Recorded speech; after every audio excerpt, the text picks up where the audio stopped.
Sa isang liblib na bayan sa Visayas, kilala si Elias bilang isa sa mga pinakamabait at masipag na kargador sa lumang palengke. Araw-araw, kahit tirik ang araw o may buhos ng ulan, maaasahan siya ng mga tindera sa pagbitbit ng sako ng bigas, gulay, isda at kung ano-ano pa. Mapagkumbaba, laging nakangiti at hindi kailanman tumatanggi sa kahit anong trabaho. Ganyan siya kilala ng lahat. Elias, pakikarga nga nitong 5 bayong ng saging sa jeep ni Aling Tasya, sabi ng isang tindera. Opo, Ate Nena, masiglang sagot ni Elias habang pinupunasan ang pawis sa noo gamit ang basang bimpo. Walang kaarte-arte sa katawan si Elias.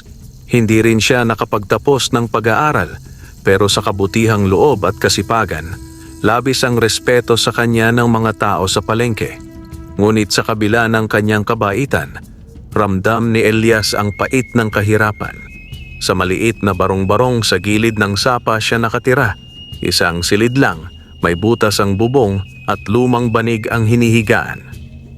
Isang gabi, matapos ang mahaba at nakakapagod na araw sa palengke, napagdesisyonan ni Elias na dumaan sa dating abandonadong sabungan sa dulo ng baryo. Noon pa man, may hilig na siya sa sabong, pero ni minsan ay hindi siya nakataya. Wala kasi siyang pambili ng kahit isang sisiw. Nang mapadaan siya sa sabungan, may narinig siyang mahina ngunit malinaw na pag-iyak. Wiik! Wiik! Napakunot ang noo ni Elias. Sinundan niya ang tunog hanggang makarating siya sa isang puno ng balete sa likod ng lumang sabungan. Dito niya nakita ang isang kakaibang tanawin. Isang maliit na nilalang na may suot na pulang sombrero at puting balbas. Duwende. May sugat sa paa ang duwende at halatang nangihina. Ay nako, anong nangyari sa'yo? Tanong ni Elias na agad lumuhod upang tulungan ang nilalang. Hindi nagdalawang isip si Elias. Maingat niyang binalutan ng panyo ang paa ng duwende. Pagkatapos ay binuhat niya ito at dinala sa kanyang barong-barong. Habang nagpapagaling, pinakain niya ito ng kanin at tuyo. Kahit wala siyang masyadong pagkain, ibinahagi niya ang meron siya. Lumipas ang 3 araw. Gumaling ang duwende at sa ikalawang gabi, habang tulog si Elias, nagising siya sa isang mahiwagang liwanag mula sa kanyang mesa. Nandoon ang duwende, nakangiti at parang nagliliwanag. Elias, anito, malaki ang utang na loob ko sa iyo. Hindi lahat ng tao marunong tumulong nang walang hinihinging kapalit. Kaya naman, nais kitang gantimpalaan. Simula ngayon, bibigyan kita ng isang bagay na magpapabago ng iyong buhay. Mula sa kanyang maliit na bag, inilabas ng duwende ang isang itlog. Maliit, pula, at kumikislap. Ito ay itlog ng swerte. Sa loob nito ay isang manok na pambihira. Alagaan mo ito at itaya sa sabong. Walang makakatalo sa kanya. Basta't manatili kang mabuti at hindi gagamit ng kayamanan sa masama. Hindi agad nakapagsalita si Elias. Nanginginig ang kamay niyang tinanggap ang mahiwagang regalo. Nang tumingin siya muli sa duwende, nawala na ito. At sa kanyang mesa ay naiwan na lang ang munting itlog. Mula noon, nagsimulang magbago ang kapalaran ni Elias. Ang sibat ng swerte. Kinabukasan, maagang nagising si Elias. Parang nanaginip lang siya kagabi. Pero nang mapansin niya ang pulang itlog sa kanyang mesa, napagtanto niyang totoo ang lahat. Inilagay niya ito sa isang kahong may dayami. At buong araw niya itong binantayan habang patuloy pa rin siyang nagtatrabaho bilang kargador sa palengke. Ilang araw ang lumipas bago sa wakas ay napisa ang mahiwagang itlog sa halip na isang ordinaryong sisiw, isang manok na kulay ginto at pula ang lumabas. Matitikas ang tindig, matalim ang mga mata at tila may kakaibang presensya. Nang tumilaok ito, napalingon pa ang mga manok ng kapitbahay na tila nagulat. Ang lakas mo, kaibigan, bulong ni Elias. Bibigyan kita ng pangalan, Sibat, dahil ang mga tuka mo'y parang sibat na titimo sa kalaban mo. Lumipas ang ilang linggo. Pinalaki ni Elias si Sibat na may buong pag-aalaga. Hindi niya ito ikinuwento sa kahit kanino. Patuloy ang kanyang payak na pamumuhay, pero may bagong ningning na sa kanyang mga mata. Isang pag-asang noon ay tila imposible. Hanggang sa dumating ang araw ng pista sa bayan, may malaking sabong na inorganisa sa plaza at malaking pera ang premyo para sa kampeon. Subukan ko lang, hindi naman masamang mangarap, bulong niya sa sarili habang kinakalong si Sibat na ngayon ay ganap ng manok panabong, matikas, matapang, at tila puno ng karisma. Sa sabungan, tiningnan siya ng mga tao na parang isa lang siyang pobreng nagpapasikat. Hoy Elias, kargador ka lang ha? Magkano taya mo? Baka pamasahe mo pa yan pauwi. Kantiyaw ng ilan. Ngunit hindi siya natinag. Tahimik lang siyang nagrehistro at ipinasok si Sibat sa listahan ng mga kalahok. Doon niya nakilala ang pinakamayabang at pinakamayamang sabongero sa bayan, si Don Ricardo. Si Don Ricardo ay kilala hindi lang sa yaman kundi sa kabangisan ng kanyang mga panabong. Ang kanyang pinakapambato, si itim na alon, ay hindi pa natatalo kahit minsan. Bukang bibig ng lahat na hindi ito normal na manok. May tulog daw mula sa isang engkanto sa bundok.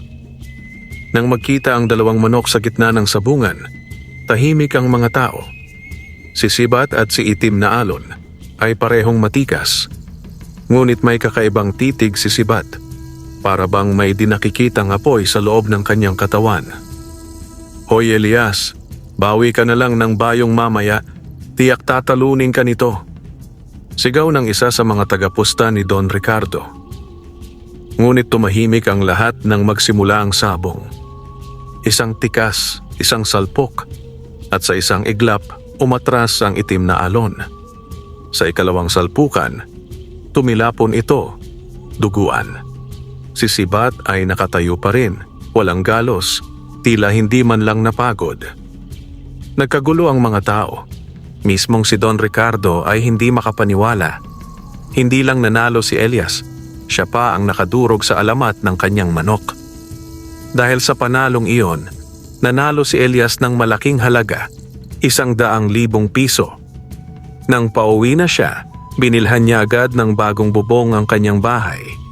Bumili siya ng kaunting kalabaw, sinimula ng maliit na palaisdaan, pero higit sa lahat, ipinangakong hindi siya magbabago.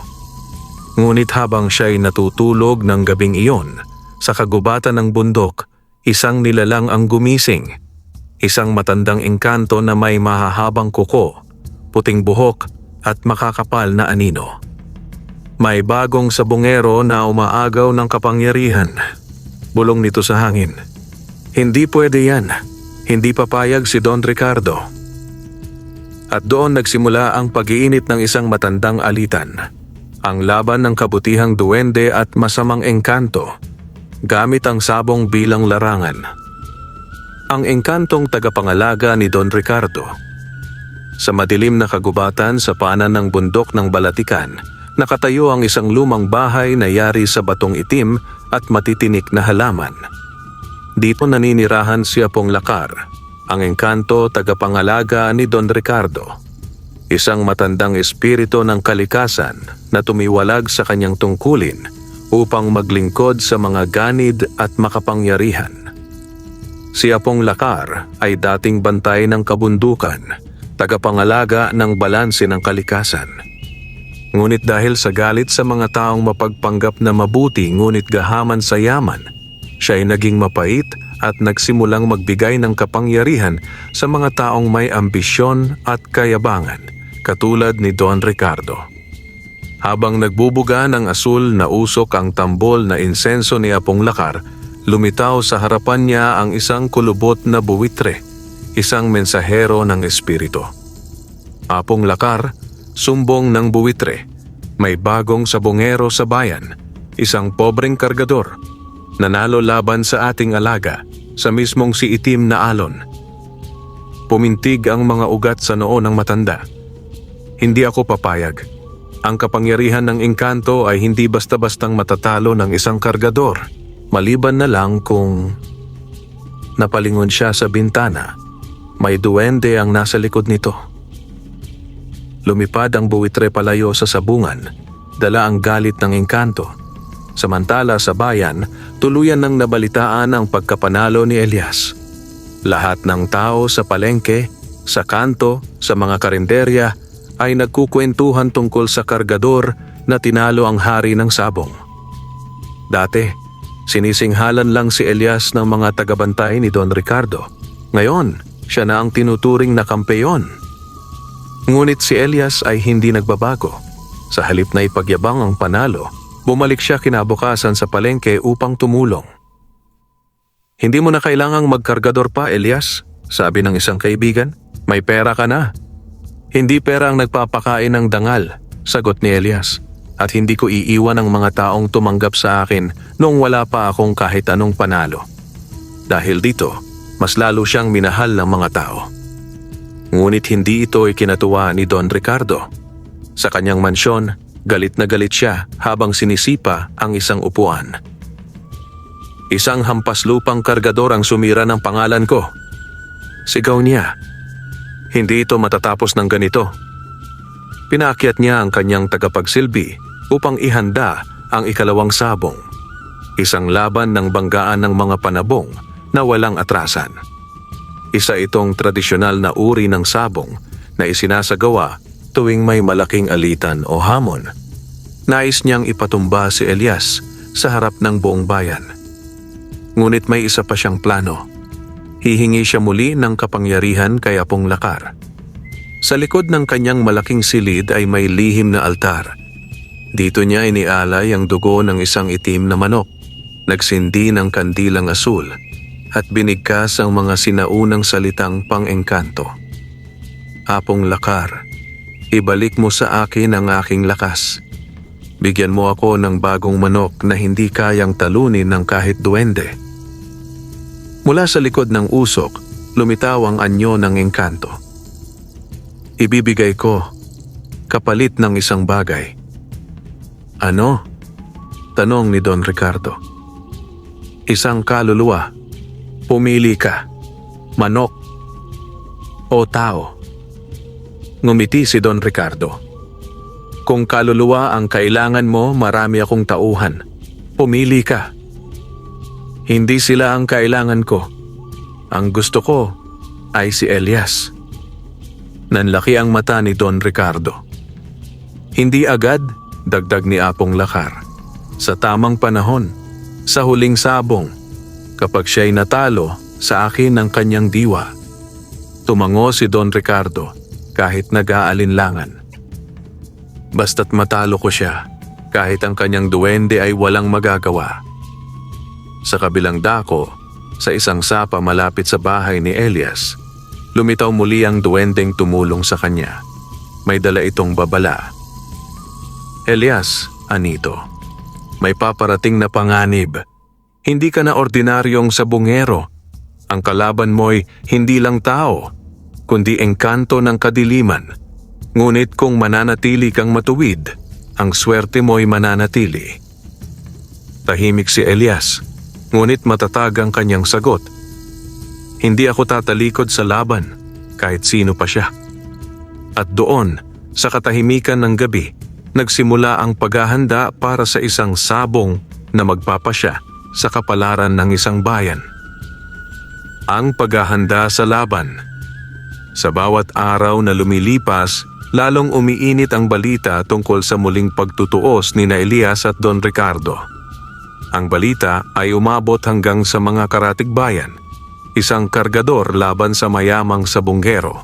Isang mahiwagang manok laban sa isa pang panabong na sinasabing nilalang ng dilim. Sa sabungan, araw-araw ay may nag-e-ensayo ng mga panabong. Ngunit si Elias, sa halip na ilubog si Sibat sa matinding ensayo, piniling ipasyal ito sa mga bukirin, sa sapa at sa ilalim ng mga puno. Hindi siya sumunod sa tipikal na training ng mga sabunghero. Hindi mo siya kailangan patigasin. wika ng duwendeng tagapayo kay Elias. Ang kanyang lakas ay hindi lang galing sa katawan, kundi sa puso. Ang tanging kailangan niya ay ang panatiliin mong malinis ang iyong hangarin. Kaya habang ang ibang sabungero'y nagtutusok ng patuka, nagpapaligo ng alak sa manok, at gumagamit ng mga lihim na dahon, si Elias ay simpleng nanalangin sa ilalim ng buwan. Habang siya'y nasa harap ng sapa isang gabi, muling nagpakita ang duwende. "Elias," sabi nito, "malapit na ang laban, pero may dapat kang malaman. Si Don Ricardo ay gumawa ng kasunduan sa isang makapangyarihang engkanto, si Apong Lakar. Ang manok niyang bagong alaga ay may itim na kaluluwa, nilalang mula sa galit at sakim na hangarin." "Paano ko siya matatalo?" tanong ni Elias. Hindi sumagot ang duwende. Sa halip, iniabot niya ang isang butil ng palay na tila kumikislap. "Ilahok mo ito sa pagkain ni Sibat. Isa itong butil ng kabutihan. Ginawa mula sa unang ani ng lupaing pinagpala ng diwata ng kagubatan. Iyan ay selyo ng paninindigan mo. Pero tandaan, kapag ginamit mo ang yaman para sa kasakiman, mawawala ang kanyang lakas." Tumango si Elias. Alam niyang ang laban ay hindi na lang basta sabong. Isa itong salpukan ng mga paniniwala, kasakiman laban sa kabutihan. Sa kabilang banda, sa malaking bakuran ng hasyenda ni Don Ricardo, abala ang kanyang mga tauhan sa paghahanda ng sabungan na ipapagawa para sa huling laban. Hindi na ito isang pangkaraniwang sabong. Magiging engranding paligsahan ito na dadaluhan ng mga kilalang sabungero mula sa buong lalawigan. Palalabasin na isa itong selebrasyon, ngunit ang tunay na layunin ay ipahiya at pabagsakin si Elias. Dito ipinakilala ni Don Ricardo ang kanyang bagong manok, si Apo Itim, isang dambuhalang panabong na ang balahibo'y sinlaki ng palad ng tao, ang mga matay pula at tila nagliliyab, at ang tuka ay parang bakal na itinaga ng panday. Nang ilabas si Apo Itim mula sa kulungan, nanginig ang mga panabong ng ibang sabunghero. Ang ilan ay agad umurong sa laban. May mga matandang sabunghero na nagsabing, "Hindi yan manok, multo ng galit." Ngunit si Don Ricardo ay ngumisi lamang. "Laban ito ng mga tunay na hari," aniya. "Walang puwang ang mahihina." Habang papalapit ang takdang araw, unti-unting lumalaki ang presyur kay Elias. May ilang dating sabongero na lumapit sa kanya para magbigay ng suhestyon. "Elias, tumigil ka na. Umalis ka na lang. Iba ang kalaban mo ngayon.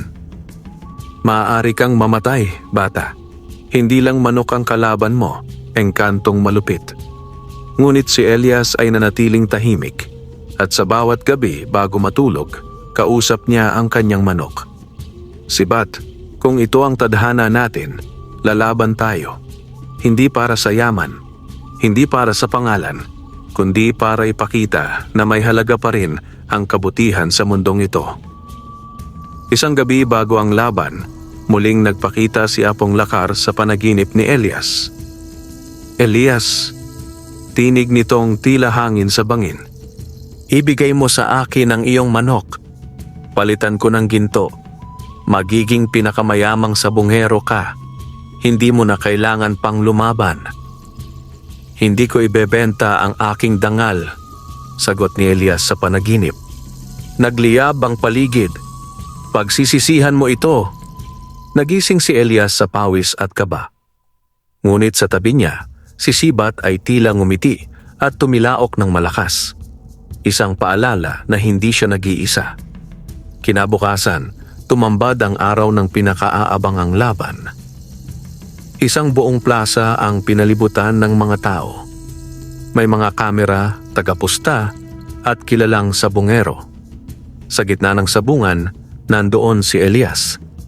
Nakaputing kamisa, payak ang tindig, at bitbit ang manok niyang si Sibat. Sa kabilang dulo, naroon si Don Ricardo, nakabarong, nakasombrero, nakaupo sa isang trono na parang hari, habang si Apo Itim ay pinupunasan ng 3 alalay at idalang isang mangkok ng itim na alak. At bago magsimula ang laban, dumaan sa harapan ni Elias ang isang matandang babae. "Anak," wika nito, "huwag kang matakot. Sa puso ng isang tunay na mabuti, walang dilim ang makakapanalipol." At siya'y naglaho. Ang dakilang laban ng mga panabong. Tumitindi ang init ng araw sa gitna ng sabungan. Ang mga tao'y siksikan sa paligid, ang ilan ay nasa bubong ng mga karatig bahay. Ang iba na may nakatuntong sa mga kahon at sako para lang masilip ang inaabangang sagupaan. Mula sa iba't ibang bayan, dumagsa ang mga sabungerong bihasa, pati mga tagapusta na may dalang makakapal na sobre ng pera. Sa gitna ng sabungan, itinayo ang isang malaking entablado, hindi para sa isang simpleng sabong, kundi isang tagpo ng kapalaran. Sa kanan, nakapwesto si Elias, marangal ngunit payak ang tindig, hawak si sibat sa bisig. Sa kaliwa naman, nandoon si Don Ricardo, nakatingin sa lahat na parabang siya ang tunay na may-ari ng entablado, habang si Apo Itim ay hawak ng dalawang alalay na mistulang nangangatal. Bago pa magsimula ang laban, umalingaw-ngaw ang boses ng tagapagsalita. "Mga kababayan, sa kauna-unahang pagkakataon, magtatagpo sa sabungan ng isang bagong sabunghero, Elias ng Palengke, laban sa hari ng sabong, Don Ricardo ng Hacienda Fortuno. Ang premyo, 200,000 piso, isang trono sa mundo ng sabong at karangalan." Hiyawan ng mga tao. Ang ilan sumisigaw ng pangalan ni Elias, ang iba'y todo cheer para kay Don Ricardo. Ngunit sa gitna ng kasayahan, hindi alam ng karamihan ang tunay na bigat ng laban. Sa ilalim ng lupa ng sabungan, lihim na inilibing ni Don Ricardo ang isang sisidlang itim na may alay ng dugo. Isang panalangin sa engkantong si Apong Lakar upang lubos nitong kontrolin si Apo Itim at talunin si Sibat. Ang unang sultada, sumenyas ang referee. Sabay na inilapag sina Sibat at Apo Itim sa gitna ng ruweda. Sa unang tingin pa lang, ramdam na ng lahat ang tensyon. Si Sibat, bagamat maliit kaysa kay Apo Itim, ay may matatag na tindig, tila may sariling isip. Si Apo Itim naman ay parang halimaw na walang takot, dumidilaan ang kanyang tuka habang ang mga matay pulang-pula at nagliliyab. Unang galaw, sumugod si Apo Itim, mabilis at walang pag-aatubili, parang buhawi. Umatras si Sibat, mabilis ding umiwas at lumipad ng bahagya sa gilid. Isang matalim na palo mula sa paa ni Apo Itim ang tumama sa lupa, yumanig ang sabungan. "Walang kwenta ang manok ng kargador," sigaw ng isang tauhan ni Don Ricardo. Ngunit di naglaon, bumawi si Sibat. Sa ikalawang sultada, gumalaw ito sa kanan, sabay mabilis na sipa sa tadyang ni Apo Itim, isang galaw na hindi inasahan ng karamihan. Napaatras ang halimaw na manok, kumurap ang mata nito. Sumugod muli si Apo Itim, galit na galit.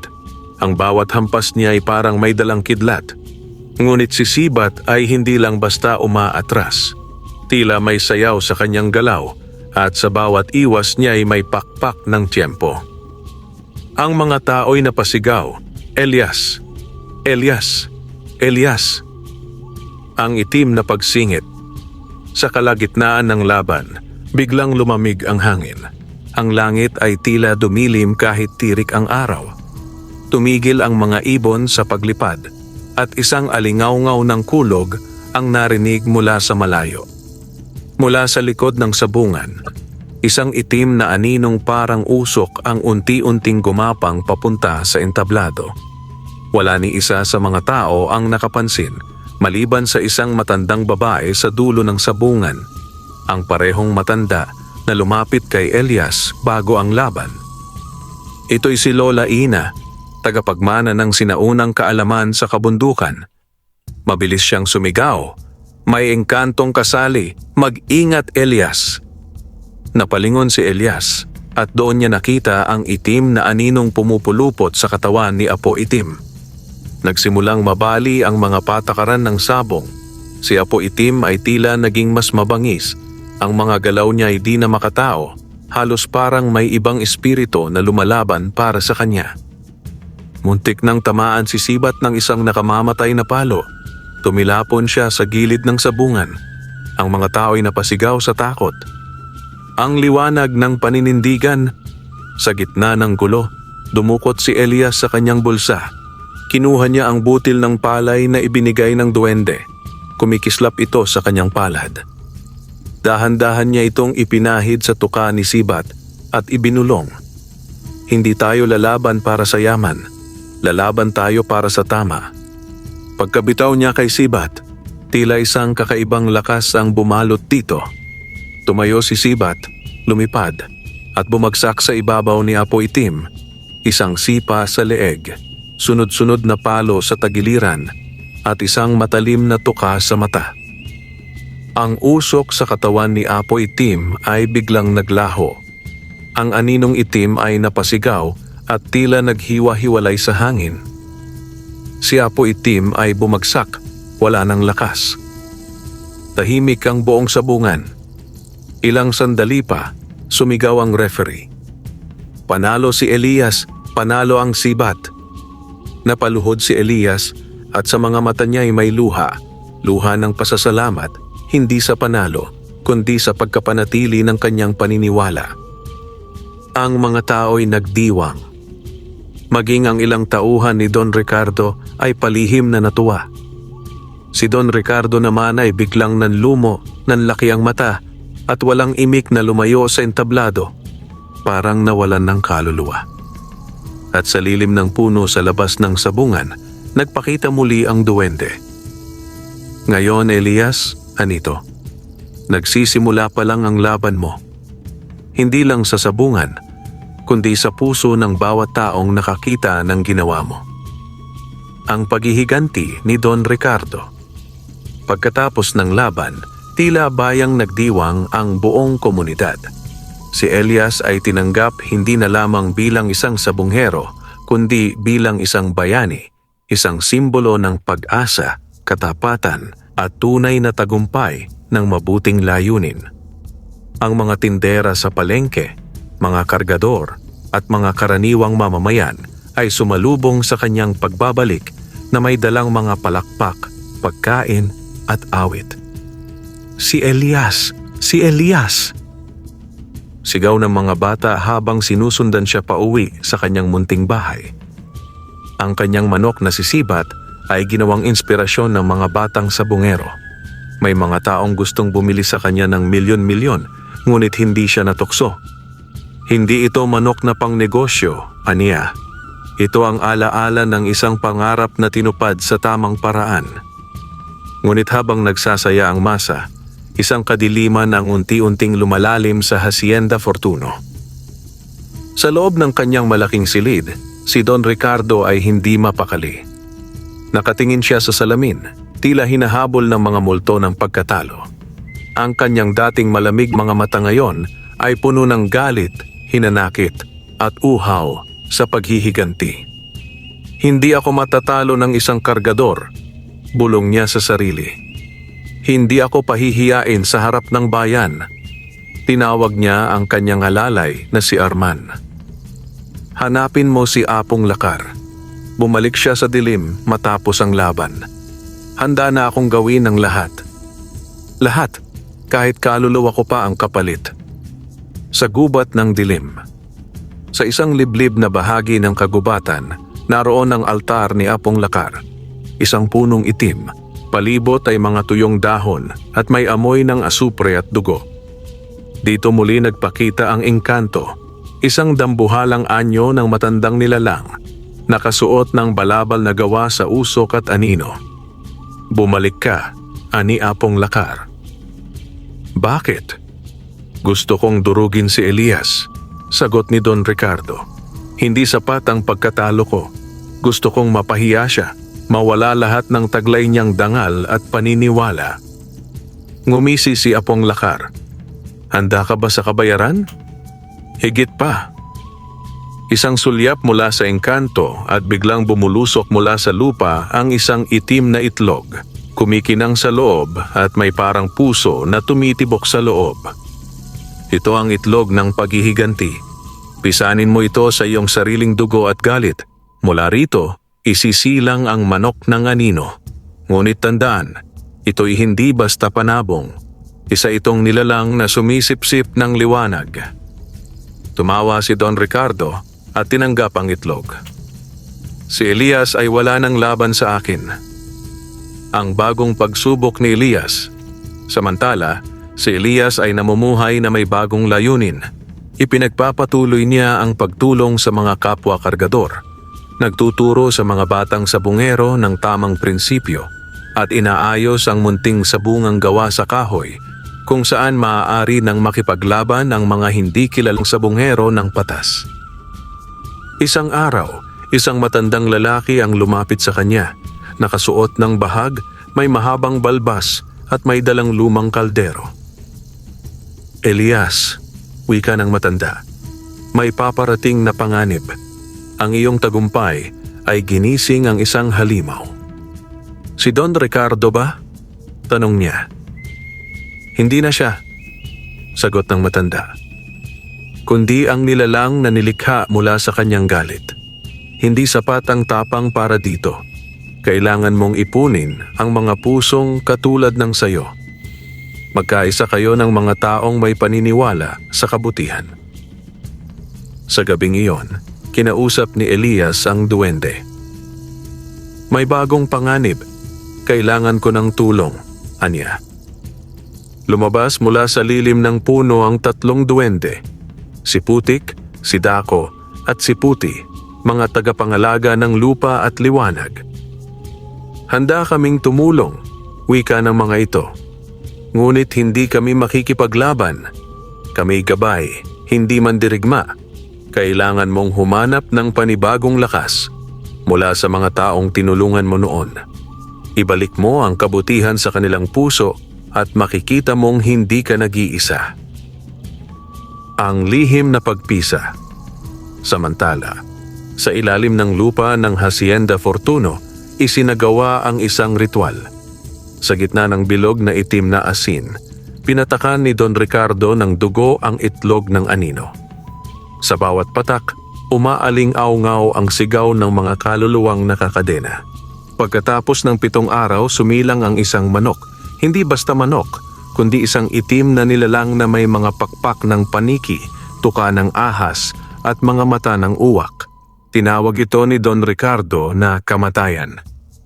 Sa darating na labanan, isang lihim na paanyaya ang ipinadala sa lahat ng sabunghero sa buong rehiyon. Inaanyayahan ang pinakamalalakas na sabunghero sa labanan ng mga hari. Gaganapin sa Fortuno Grand Arena. Tanging ang pinakamahusay lamang ang maaaring sumali. Ang gantimpala, 1,000,000 piso at gintong korona ng sabungan. Nakatanggap din si Elias ng imbitasyon. Alam niyang hindi ito isang ordinaryong sabong.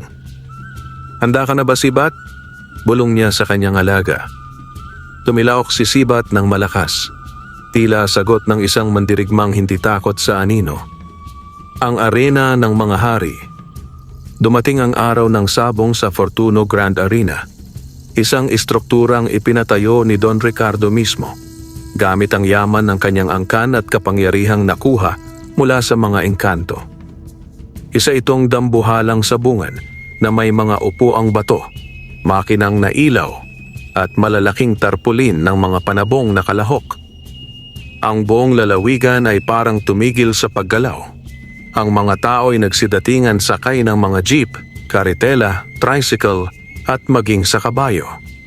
Lahat gustong masaksihan ang sinasabing pinakamalupit na labanan sa kasaysayan ng sabong.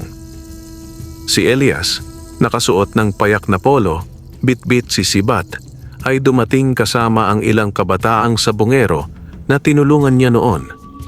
Tahimik siya pero determinado. Ang kanyang tingin ay diretsyo kahit pa inaalipusta siya ng ibang sabungero na kampi kay Don Ricardo. Akala mo yata ikaw pa rin ang bida, sabi ng isang sabungerong matanda. Hindi mo kilala ang bagong alaga ni Don Ricardo. Bulong ng isa. Hindi yon manok, isa iyong halimaw. Hindi umimik si Elias. Tiningnan niya lang si Sibat. Ang kanyang manok ay tila tahimik, ngunit alerto. Handa sa kung anumang panganib. Pagbubukas ng labanan. Tumayo sa entablado ang tagapag-anunsyo, nakaputi at may mikropono. Mga ginoo at ginang, narito na tayo sa pinakahihintay na labanan ng mga hari. 14 na sabungero ang maglalaban-laban. Ngunit sa huli, iisa lang ang tatanghaling kampeon. At sa pinakaabangang huling laban, Elias ng Palengke at ang kanyang panabong na si Sibat, laban kay Don Ricardo ng Fortuno at ang kanyang misteryosong panabong na tinatawag na kamatayan. Hiyawan ng mga tao. Ang ilan ay sabik, ang iba ay may kaba. Isa-isang naglaban ang mga sabonghero. May mga panabong na nabalian ng pakpak, may tumilapon, may tumirik ang mata, may halos mapunit ang leeg. Ngunit walang kapantay ang tensyon nang lumapit na sa pinakahuling laban.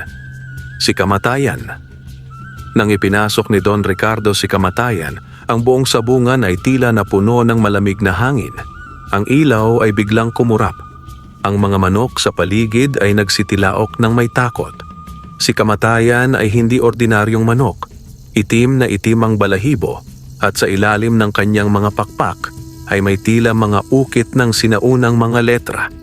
Ang kanyang mga mata ay pula at walang itim, parang 2 maliit na buwan ng impyerno. Nagbulungan ang mga tao. Hindi manok yan, halimaw yan. May anting-anting ang panabong ni Don Ricardo. Parang may sumpa ang lugar. Si Elias ay tumingin kay Sibat. Ano man ang mangyari, huwag kang sumuko. Ang laban ng liwanag at dilim. Nang magsimula ang laban, agad na sumugod si kamatayan. Hindi ito tumakbo gaya ng karaniwang panabong, tila lumulutang, humahampas ng pakpak na may kasamang alingaw-ngaw ng kulog. Sinubukan ni Sibat na umatras, umiwas, at gumanti ng sipa, pero sa bawat galaw niya ay parang may aninong pumipigil sa kanya. Muntik na tamaan si Sibat sa leeg. Tumilapon siya sa gilid ng ruweda. Tumayo si Elias. Laban, Sibat! Hindi tayo basta sumusuko! Dito biglang lumiwanag ang katawan ni Sibat. Umilaw ang maliit na butil ng palay sa ilalim ng kanyang leeg. Ang mutya ng kabutihan na iniwan ng duwende. Muling tumindig si Sibat. Sa kanyang mga mata, nagniningning ang determinasyon. Muling nagsagupaan ang dalawa, sipa sa sipa, tuka sa tuka, palo sa palo. Ngayon, pantay na ang lakas. Lumikha ng buhawi, sa gitna ng sabungan ang kanilang tagisan. Ang mga tao'y napapatayo, napapasigaw sa tuwa at kaba. Sa huli, sa isang mabilis na ikot, umatras si Sibat, sabay salpok ng matalim na tuka sa leeg ni kamatayan. Tumalsik ang itim na dugo. Napasigaw si Don Ricardo. Hindi maaari. Napasubsob si kamatayan sa lupa. Gumapang ang itim na usok mula sa katawan nito, sabay sumabog sa ere at naglaho, kasabay ng pag-alis ng dilim sa arena. Pagbagsak ng isang hari, tumahimik ang lahat. Ang referee ay dahan-dahang lumapit at iniangat ang kamay ni Elias. Panalo si Elias at si Sibat. Sigawan, palakpakan. Tumayo ang lahat. Marami ang napaluha. Ang iba ay lumuhod bilang paggalang sa karapat-dapat na hari ng sabungan. Si Don Ricardo ay hindi nakaimik. Napatulala siya, tila nawalan ng saysay ang lahat. Umalis siya sa arena na walang salitang iniwan. Ang bagong simula. Pagkaraan ng laban, maraming sabongero ang lumapit kay Elias. Turuan mo kami ng tamang landas, sabi ng isa. Ikaw ang bagong pag-asa ng sabong, dagdag ng iba. Ngunit sagot ni Elias, hindi ako hari. Ako'y isang kargador lamang na sinubok ng kapalaran. Kung ako man ay tinanghal na kampeon, ito ay dahil sa paniniwala sa kabutihan, sa tulong ng mga kaibigan, at sa lakas ng loob laban sa kasamaan. Mula noon, Naging tagapagtanggol ng patas at makataong sabong si Elias. Itinayo niya ang isang eskwelahan para sa mga kabataan, kung saan hindi lamang sabong ang itinuturo, kundi pati kabutihan, disiplina, at malasakit sa kapwa. At si Sibat? Siya ay naging alamat, hindi lang bilang manok na panalo, kundi bilang simbolo ng paninindigan. Ang tunay na kayamanan. Lumipas ang ilang buwan mula nang talunin ni Elias si Don Ricardo at ang kanyang nilikhang halimaw na panabong. Sa mga araw na sumunod, muling naging payapa ang bayan. Bumalik sa normal ang buhay ng mga tao, ngunit hindi na ito katulad ng dati. May bago ng pag-asa, may bagong inspirasyon, at ito ay si Elias. Ang dating kargador na ngayon ay ginagalang ng lahat. Ang paaralan ni Elias. Sa isang lupaing ibinigay ng isang matandang sabongero na tinulungan noon ni Elias, itinayo ang paaralan ng dangal at sabong, isang natatanging paaralan na nagtuturo ng mga tradisyon sa sabong, kasaysayan ng kulturang Pilipino, at higit sa lahat, mga aral ng kabutihang asal, disiplina at paggalang sa kapwa. Laging sinasabi ni Elias sa kanyang mga estudyante, hindi masama ang sabong. Masama lang kapag ginagamit ito para sa kasakiman at panlalamang. Kung matututo kayong makipaglaban ng patas, may dangal, at may malasakit, mas mahalaga pa yan kaysa anong kayamanan. Marami sa mga batang dating walang pangarap ay natutong mangarap dahil sa kanya. Ang ilan ay naging sabonghero rin, pero may prinsipyo. Ang iba ay naging guro, magsasaka, manggagamot. Lahat ay may iisang ugat ng inspirasyon, ang mabuting kargador na naging alamat. Ang pagbabalik ng duwende. Isang gabing maliwanag ang buwan, habang nag-iisa si Elias sa kanyang balkonahe, may biglang lumitaw na liwanag mula sa ilalim ng punong mangga. Mabuhay ka, Elias, ani ng maliit na tinig. Ang tatlong duwende, putik, puti at dako, ay muling nagpakita. Naparito kami upang magpaalam, sabi ni Puti. Ang aming misyon ay natapos na. Dahil sa iyo, nanumbalik ang balanse sa lupang ito, dagdag ni Dako. At marami pang mabubuting binhi ang iyong naitanim sa puso ng mga tao. Nalungkot si Elias. Hindi ko magagawa ang lahat ng ito kung wala kayo. Ngumiti si Putik. Laging nandyan ang kabutihan, Elias. Minsan, kailangan lang itong gisingin, at ikaw ang naging daan. Sa isang kisap mata, naglaho ang tatlong duwende. Iniwan si Elias na nakatingin sa langit. Sa kanyang mga mata, may luha ng pasasalamat at pagtatapos ng isang mahaba at mahiwagang paglalakbay. Ang kapalaran ni Don Ricardo. Habang si Elias ay pinararangalan ng bayan, si Don Ricardo ay tuluyang nawala sa lipunan. Ang kanyang mga ari-arian ay unti-unting naibenta. Ang kanyang mga tauhan ay nag-alisan. Wala na siyang kapangyarihan ni kayamanan. Nabalitaan na lamang ng ilan na siya ay naninirahan sa isang liblib na lugar, mag-isa, at tila ba pinagsisisihan ang kanyang mga nagawang kasalanan. Isang matandang magsasaka ang minsang bumisita sa kanya. Sana ay makabalik ka sa kabutihan, Don Ricardo.